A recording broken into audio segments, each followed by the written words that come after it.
Hi dears. Hello, എന്തൊക്കെയാണോ നിങ്ങളെ വിശേഷങ്ങളൊക്കെ? +1 എക്സാം ഒക്കെ കഴിഞ്ഞ് +2 സ്കൂളിലേക്കുള്ള ആ ഒരു ദിവസത്തിന് വേണ്ടി നിങ്ങൾ കാത്തിരിക്കുകയാണല്ലേ? പക്ഷേ ഞാൻ നിങ്ങളോട് ചോദിക്കുന്നു, 10ാം ക്ലാസ് ഒക്കെ കഴിഞ്ഞ സമയത്ത് ഒരുപാട് ലക്ഷ്യത്തോടെയാണ് എൻ്റെ മക്കൾ ഈ സയൻസ് സ്ട്രീം ചൂസ് ചെയ്തിട്ടുള്ളത്. ഡോക്ടർ ആവാനും എഞ്ചിനീയർ ആവാനും പല സ്ട്രീമും നിങ്ങൾ ആഗ്രഹിക്കുന്നുണ്ട്. അങ്ങനെയാണെങ്കിൽ നിങ്ങൾ കറക്റ്റ് ട്രാക്കിലാണ് ഇപ്പോൾ പോയിക്കൊണ്ടിരിക്കുന്നത്? നിങ്ങൾ ഈ ഒരു വെക്കേഷൻ അല്ലെങ്കിൽ +2ൻ്റെ സമയത്ത് എങ്ങനെയാണ് നമുക്കറിയാം, +2 കഴിഞ്ഞാൽ തികച്ചും ആശം സാർ നമുക്ക് ഒരുപാട് കോമ്പറ്റേറ്റീവ് എക്സാമിനെ നേരിടേണ്ടി വരും. ഇപ്പോൾ ഡോക്ടർ ആവുകയാണെങ്കിൽ നമുക്കറിയാം നീറ്റ് എക്സാം, അതുപോലെ എഞ്ചിനീയറിംഗ് ഫീൽഡ് ആണെങ്കിൽ അവർക്ക് JEE, ഇങ്ങനെ ഒരുപാട് എക്സാംസിന് നമ്മൾ നേരിടേണ്ട സമയമാണ്. ഈ കഴിഞ്ഞ നീറ്റ് പരീക്ഷ സാറേ, ഈ കുട്ടികളോട് ചില കാര്യങ്ങൾ പറയണമെന്ന് ആഗ്രഹിക്കുന്നുണ്ട്. എന്താ സാറിന്റെ അഭിപ്രായം? അതായത് ഒരുപാട് കുട്ടികൾ എന്നെ ചോദിച്ചിട്ടുണ്ട് സർ, പേഴ്സണലി ഒരുപാട് കുട്ടികളെ വിളിച്ച് ചോദിച്ചിട്ടുണ്ട് ഈ ഒരു സമയത്ത്. കാരണം +2ൻ്റെ കൂടെ നമുക്ക് എങ്ങനെയാണ് ഈ ഒരു ബോർഡ് എക്സാം ഒക്കെ കഴിഞ്ഞിട്ട്, കാരണം ചെറിയൊരു മാസങ്ങൾ സമയം നമ്മൾ മുന്നിലുള്ളൂ. അപ്പോൾ +1 ടോപ്പിക് നമുക്ക് തികച്ചും ഒരു കോമ്പറ്റേറ്റീവ് എക്സാമിന് ഉണ്ടാവും. അപ്പോൾ എങ്ങനെയാണ് ഈ +1 +2 കംപ്ലീറ്റ് ടോപ്പിക്സ് നമ്മൾ ഈ ഒരു ചെറിയൊരു സമയം കൊണ്ട് പഠിച്ചെടുക്കുക? അങ്ങനെ ഒരുപാട് കാര്യങ്ങൾ കുട്ടികൾ സംശയങ്ങൾ രൂപത്തിൽ ചോദിച്ചിട്ടുണ്ട്. അപ്പോൾ അങ്ങനെയുള്ള കുട്ടികളോട് സാർക്ക് എന്താണ് പറയാനുള്ളത്? എങ്ങനെയാണ് നമ്മൾ ഈ ഒരു ഡ്യൂറേഷൻ, ഈ ഒരു വർഷം അതിനെ അവർ കൊണ്ടുപോകുകയെന്ന്? ഇനി നാളെ എന്ന് പറഞ്ഞ് ഇനി വെക്കാനുള്ള സമയം നമ്മുടെ മുമ്പിലില്ല. ഇനിയുള്ള ദിവസങ്ങൾ കൃത്യമായ ഒരു ചിട്ടയോടെ ഉപയോഗപ്പെടുത്തുക. +1 കൈവിടാതെ മുന്നോട്ട് കൊണ്ടുപോകുക എന്നുള്ള പ്രധാനം. +1ന്റെ റിവിഷനും കൂടെ പാരലലി കൊണ്ട് വേണം നമ്മൾ +2 പഠിക്കാൻ. +2ലേക്ക് വരുമ്പോൾ എൻ്റെ സബ്ജക്റ്റിനെ കുറിച്ച് പറയുകയാണെങ്കിൽ അത് കെമിസ്ട്രി. നമുക്ക് സെക്കൻഡ് പാർട്ട് ടെക്സ്റ്റ് ബുക്ക് മുഴുവനും ഓർഗാനിക് കെമിസ്ട്രിയാണ് എന്ന് കരുതി പേടിക്കാനൊന്നുമില്ല. ഈ വർഷത്തെ നീറ്റ് പരീക്ഷയ്ക്കൊക്കെ ഓർഗാനിക് എന്ന് വളരെ ഡയറക്റ്റ് ആയിട്ടുള്ള ചോദ്യങ്ങൾ മാത്രമാണ് വന്നത്. ശരിക്കും പറഞ്ഞ മക്കളെ, നിങ്ങൾക്കൊരു വർഷം അധ്വാനിച്ചാൽ നീറ്റ് പരീക്ഷയിൽ നല്ലൊരു സ്കോർ വാങ്ങി ഡോക്ടർ ആവുക എന്ന് പറയുന്നതാണ് നിങ്ങളുടെ സ്വപ്നം. അവിടെ ഞാനൊരു ചോദ്യം കൂടി ആഡ് ചെയ്യാണ്. കാരണം ഒരു സ്റ്റുഡൻറ്റിനെ പോലെ ഞാൻ സാറോട് ചോദിക്കുകയാണ്. കാരണം പല കുട്ടികൾക്കും ഈ നീറ്റ് എക്സാം ഒരു മെഡിക്കൽ എൻട്രൻസ് എക്സാം ആണെന്നറിയാം, പക്ഷേ അതിൻ്റെ സിലബസിൽ കൺഫ്യൂഷനാണ്. കാരണം ഇവർ +1 +2 NCERT ടെക്സ്റ്റ് ബുക്ക് പഠിക്കുന്നു. അതിൽ എന്തൊക്കെയാണ് ആ എക്സാമിന് ചോദിക്കുക? കാരണം നമുക്കറിയാം ബോർഡ് എക്സാമിന് തിയറി ടൈപ്പ് ക്വസ്റ്റ്യൻസ് ആണ് ഉണ്ടാവില്ല. അപ്പോൾ നമ്മളൊരു നീറ്റ് എക്സാമിലേക്ക് വരുമ്പം അവിടെ ഏത് ടൈപ്പ് ചോദ്യങ്ങളാണ് നമുക്ക് ചോദിക്കാറ്? ആ ഒരു അറിവ് കുഞ്ഞുങ്ങൾക്ക് കിട്ടിയാൽ അത് ഈ ഒരു സമയത്ത് ഉപകാരപ്രദമാവുമെന്ന് എനിക്ക് തോന്നുന്നു. തീർച്ചയായിട്ടും സാറേ, കെമിസ്ട്രിയിൽ പറയുകയാണെങ്കിൽ ശരിക്കും പറഞ്ഞാൽ NCERTയിൽ നിന്ന് തന്നെയാണ് കഴിഞ്ഞ 2019 ശേഷം NTA കണ്ടക്ട് ചെയ്ത നീറ്റ് പരീക്ഷയിൽ മുഴുവനും കെമിസ്ട്രി ക്വസ്റ്റ്യൻസ് NCERT വന്നത്. അപ്പോൾ NCERT ലെവലിൽ നിന്ന് പ്രിപ്പയർ ചെയ്യുക. പിന്നെ കുറച്ച് മോക്ക് ടെസ്റ്റുകളും കാര്യങ്ങളൊക്കെ എഴുതണം. കാരണം സമയം എന്ന് പറയുന്നത് പ്രധാനപ്പെട്ടതാണ്. ഒരു മിനിറ്റ് സമയം കൊണ്ട് ഒരു ചോദ്യം ആൻസർ ചെയ്യുന്ന രൂപത്തിൽ നമ്മൾ പ്രാക്ടീസ് ചെയ്യേണ്ടതുണ്ട്. അപ്പോൾ കുറച്ചൊക്കെ മൾട്ടിപ്പിൾ ചോയ്സ് ക്വസ്റ്റ്യൻസ് ഒക്കെ പ്രാക്ടീസ് ചെയ്ത് NCERT നന്നായിട്ട് വായിച്ച് മുന്നോട്ട് പോയാൽ ബോർഡ് എക്സാം ഒരിക്കലും ടഫാവില്ല. കഴിഞ്ഞ +1 പരീക്ഷയിലൊക്കെ പലരും മാത്തമാറ്റിക്സ് ഒക്കെ ബുദ്ധിമുട്ടാണെന്നൊക്കെ പല രൂപത്തിലും പറയുന്നതായിട്ടൊക്കെ കേട്ടു. എനിക്ക് തോന്നുന്നു അവർ ആ ഒരു ക്വസ്റ്റ്യൻ ഓറിയന്റഡ് ആയിട്ട് മാത്രം പഠിച്ചത് കൊണ്ട്, ആ കോൺസെപ്റ്റ് മനസ്സിലാക്കിയിട്ട് ഓരോ സബ്ജക്റ്റ് മുന്നോട്ടേക്ക് പോവുകയാണെങ്കിൽ എളുപ്പത്തിൽ ക്രാക്ക് ചെയ്തെടുക്കാൻ പറ്റും. അപ്പോൾ എനിക്ക് തോന്നുന്നു അവർക്ക് +2 പ്രാക്ടിക്കൽസും കാര്യങ്ങളൊക്കെ വരുമ്പം സമയക്കുറവ് ഉണ്ടാവാം. അപ്പോൾ അവർ ആ +2ൻ്റെ പഠനത്തിന്റെ തുടക്കത്തിൽ തന്നെ അവർ ആ ഒരു കഴിഞ്ഞ +1 ടോപ്പിക്സും കൂടി പഠിക്കുകയാണെങ്കിൽ അല്ലേ? തീർച്ചയായിട്ടും. ബയോളജിയെ കുറിച്ച് എങ്ങനെയാണ് സാറേ?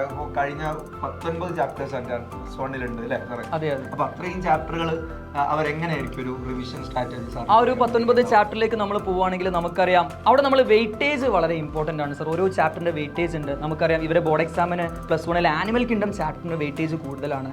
പക്ഷെ നമ്മൾ ഒരു നീറ്റ് എക്സാമിലേക്ക് വരുമ്പം അവർ അവസാനത്തെ പ്ലാന്റ് ഫിസിയോളജി കഴിഞ്ഞാൽ നമ്മുടെ സുവോളജിയിലെ ഹ്യൂമൻ ഫിസിയോളജി ഉണ്ട്. ആ ഹ്യൂമൻ ഫിസിയോളജിയിൽ 18ഓളം ചോദ്യമാണ് ആ ഒരു സെഷനിൽ ചോദിക്കൽ.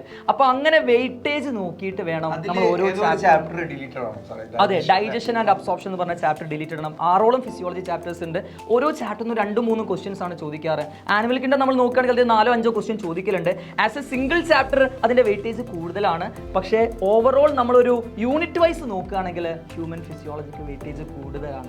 അതുപോലെ നമുക്ക് +2 ഇവർ പഠിക്കാൻ പോകുന്ന ജെനറ്റിക്സ്, ഈ ജെനറ്റിക്സ് എവല്യൂഷൻ, ഈ 3 ചാപ്റ്റർ ഉണ്ട്. ജെനറ്റിക്സ് 2 ചാപ്റ്റേഴ്സ് ഉണ്ട്. അതുപോലെ +2 എവല്യൂഷൻ, ഈ 3 ചാപ്റ്ററിനും ഏകദേശം 16-17 ചോദ്യം ചോദിക്കുന്നുള്ളതാണ്. അപ്പോൾ സുവോളജിയെ സംബന്ധിച്ച് തന്നെ ഞാനൊരു ഉദാഹരണം പറയുകയാണെങ്കിൽ ഈ ഹ്യൂമൻ ഫിസിയോളജിയും ജെനറ്റിക്സ് എവല്യൂഷൻ പഠിച്ചാൽ തന്നെ ഇവർക്ക് 35 ക്വസ്റ്റ്യൻ അല്ലെങ്കിൽ 32 ക്വസ്റ്റ്യന് മുകളിൽ ഇവർക്ക് അറ്റൻഡ് ചെയ്യാൻ പറ്റും. കാരണം സുവോളജി ഏകദേശം 50 ചോദ്യമാണ് നമുക്ക് ഉണ്ടാവുക. 5 സ്കിപ്പ് ചെയ്ത് 45 ചോദ്യമാണ് ഇവർ അറ്റൻഡ് ചെയ്യേണ്ടത്. അപ്പോൾ 45-ൽ 30 മുകളിൽ ഇത്രയും ചുരുങ്ങിയ ചാപ്റ്റേഴ്സ് പഠിച്ചാൽ തന്നെ ഇവർക്ക് അറ്റൻഡ് ചെയ്യാൻ പറ്റും. ശരിക്കും പറഞ്ഞാല് ബയോളജിയാണ് സാറേ നമുക്ക് നീറ്റ് പരീക്ഷയിൽ പകുതി ക്വസ്റ്റ്യൻസും ബയോളജിയാണ് അല്ലെ. അപ്പൊ ബയോളജിയിൽ നിന്ന് സ്റ്റാർട്ട് ചെയ്യുകയാണെങ്കിൽ തീർച്ചയായിട്ടും അവരെ സംബന്ധിച്ച്, കാരണം ബയോളജി സാറേ നമുക്കറിയാം സിമ്പിൾ ആയിട്ട് പഠിക്കാൻ പറ്റിയ ഒരു സബ്ജക്റ്റാണ്. പക്ഷേ അല്ലേ, പക്ഷേ നീറ്റ് എക്സാമിനെ സംബന്ധിച്ച് ഒരുപാട് സ്റ്റേറ്റ്മെന്റ് അസേഷൻ ഒക്കെ ചോദിക്കാറുണ്ട്. അപ്പോൾ തെറ്റിക്കാൻ സാധ്യതയും കൂടുതലാണ്. അപ്പോൾ ഒരു MCQ പ്രാക്ടീസ് ചെയ്താൽ തികച്ചും അവർ ബയോളജിയിൽ അവർക്ക് 100 ക്വസ്റ്റ്യൻ ആണെങ്കിൽ ആ 100ൽ 90 ക്വസ്റ്റ്യൻ ആണ് അറ്റൻഡ് ചെയ്യേണ്ടത്. ഈ 90ഉം അവർക്ക് ശരിയാക്കാൻ പറ്റുന്നതാണ് ഒരു യാഥാർത്ഥ്യം. അതുകൊണ്ട് ബയോളജിയിൽ നമുക്ക് കഴിഞ്ഞ എക്സാം ഒക്കെ നോക്കിക്കഴിഞ്ഞാലും എല്ലാവരും സ്കോർ ചെയ്യുന്ന ഒരു സബ്ജക്റ്റ് ബയോളജിയാണ്. അപ്പോൾ എല്ലാവരും സ്കോർ ചെയ്യുന്നത് ഇവരൊരു ചെറിയൊരു തെറ്റ് വരുത്തി കഴിഞ്ഞാൽ അവരുടെ റാങ്ക് മുകളിലോട്ട് പോകും. അതുപോലെ നമുക്ക് കെമിസ്ട്രിയിലേക്ക് വരികയാണെങ്കിലും എനിക്ക് തോന്നുന്നില്ല ഒരുപാട് ടോപ്പിക്സ് ഇനോർഗാനിക് ഡിലീറ്റഡ് ആയിട്ടുണ്ട്. അപ്പോൾ ഈ ഒരു കഴിഞ്ഞ നീറ്റ് എക്സാമിൽ അതിന്റെ ചേഞ്ചസ് വന്നിട്ടുണ്ടോ? എങ്ങനെയാണ് കഴിഞ്ഞ നീറ്റ് പരീക്ഷയിൽ മക്കളെ ഞാൻ നേരത്തെ പറഞ്ഞ പോലെ ഒരു 15 ക്വസ്റ്റ്യൻസ് ആണ് ഓർഗാനിക് കെമിസ്ട്രിന്ന് ആകെ വന്നത്. അത് സിമ്പിളായിട്ട് കൈകാര്യം ചെയ്യാൻ പറ്റുന്നതാണ്. കുട്ടികൾ ആകെ ഭീതിയോടെ കാണുന്നത് ആയതുകൊണ്ടാണ് ഇനോർഗാനിക്കിന് ആദ്യം പറഞ്ഞത്. ഇനി ഫിസിക്കൽ കെമിസ്ട്രി ആയാലും ഇനോർഗാനിക് ആയാലും ഒക്കെ ഡയറക്റ്റ് ആൻസർ ചെയ്യാൻ പറ്റുന്ന ചോദ്യങ്ങളെ ഉണ്ടായിരുന്നുള്ളൂ. പിന്നെ ഒരു കാര്യം മനസ്സിലാക്കേണ്ടത് നമ്മുടെ ടെക്സ്റ്റ് ബുക്കിലുള്ള സിലബസ് മാത്രമേ ഉള്ളൂ. പിന്നെയുള്ളത് പ്രാക്ടിക്കൽ കെമിസ്ട്രിയാണ്. നിങ്ങൾ ഓൾറെഡി ലാബിൽ ചെയ്യാൻ പോകുന്ന കാര്യങ്ങൾ, അതുമായി ബന്ധപ്പെട്ട 2 ചോദ്യങ്ങൾ നമ്മുടെ നീറ്റ് പരീക്ഷയ്ക്ക് ഉണ്ടായിരുന്നു. പിന്നെ പി ബ്ലോക്കിന്റെ ഒരു ഇൻട്രൊഡക്ഷൻ പാർട്ട്, ഇത്ര അഡീഷണൽ ആയിട്ട് പഠിക്കേണ്ടതുള്ളൂ. അതൊക്കെ നമുക്ക് വളരെ എളുപ്പത്തിൽ കൈകാര്യം ചെയ്യാൻ പറ്റുന്നതേ ഉള്ളൂ. നിങ്ങൾ ചെയ്യേണ്ട കാര്യം +1 നമ്മൾ കൈകാര്യം ചെയ്ത ഓർഗാനിക്കിന്റെ ബേസിക് ചാപ്റ്റർ, അതേപോലെ ഫിസിക്കൽ കെമിസ്ട്രിയിലെ ഇക്വിലിബ്രിയം പോലുള്ള ചാപ്റ്റേഴ്സ്, ഇതൊക്കെ റിവൈസ് ചെയ്ത് ഇക്വേഷൻസ് ഒക്കെ ഒന്ന് എഴുതി വെച്ച് ഷോർട്ട് നോട്ടൊക്കെ ഉണ്ടാക്കി പഠിച്ചു തുടങ്ങുക എന്നുള്ളതാണ്.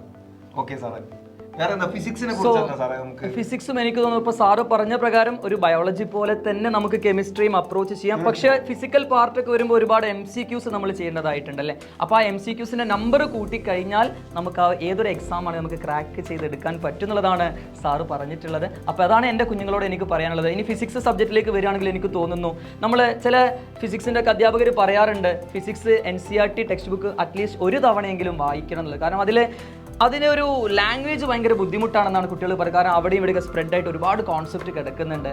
അപ്പോൾ നല്ലൊരു ക്ലാസ് അറ്റൻഡ് ചെയ്തിട്ട് ആ കോൺസെപ്റ്റ് മനസ്സിലാക്കിയിട്ട് NCERT ഓറിയന്റഡ് MCQs ചെയ്യുക എന്നുള്ളതാണ്.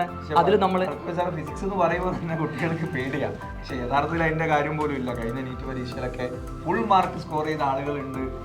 സ്വാഭാവികമായിട്ടും അത് പറയുന്നത് ഫിസിക്സ് പോലും സിമ്പിൾ ആണ് എന്നുള്ളത് തന്നെ. പക്ഷെ അവിടെയും പ്രാക്ടീസിലുള്ള ഒരു കാര്യം മാത്രമാണ് അല്ലേ. പ്രാക്ടീസ് ആ MCQs നമ്മൾ ഒരുപാട് പ്രാക്ടീസ് ചെയ്തെടുക്കുക. നമുക്ക് ഏതൊരു സബ്ജക്റ്റ് എത്ര ടഫ് ആണെങ്കിലും നമുക്കതിനെ വീഴ്ത്തിയിടാൻ പറ്റും. ഒരു ഗവൺമെന്റ് മെഡിക്കൽ കോളേജിൽ MBBS ഒക്കെ ഡ്രീം ചെയ്യുന്ന കുട്ടികൾ എന്ന് പറഞ്ഞാൽ അവർ കുറച്ചൊക്കെ ഫോക്കസ്ഡ് ആയിട്ട് വർക്ക് ചെയ്യാൻ തയ്യാറാവേണ്ടതുണ്ട്. അത് ഇനി അവസാന നീറ്റ് പരീക്ഷയുടെ ഒരു 4 ദിവസം മുമ്പെയോ 2 ദിവസം മുമ്പെയോ തുടങ്ങിക്കഴിഞ്ഞാൽ ഒരിക്കലും നമുക്ക് എത്താൻ പറ്റില്ല. അത് യാഥാർത്ഥ്യമാണ്. അത് നിങ്ങൾ തിരിച്ചറിയണം. ഇനിയെങ്കിലും നമ്മൾ സ്റ്റാർട്ട് ചെയ്തേ പറ്റുള്ളൂ. നിങ്ങളോട് ഉറപ്പ് പറയാനുള്ളത്, നിങ്ങൾ ഇനി നിങ്ങളുടെ മുമ്പിലുള്ള ദിവസങ്ങൾ കൃത്യമായിട്ട് ഉപയോഗപ്പെടുത്തിയാൽ നിങ്ങളുടെ ലക്ഷ്യത്തിലേക്ക് നിങ്ങൾക്ക് എത്തിച്ചേരാൻ പറ്റും എന്നുള്ളത് തന്നെയാണ്.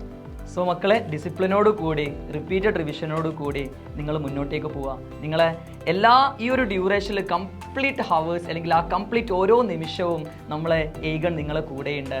So all the best. Thank you ഡാ.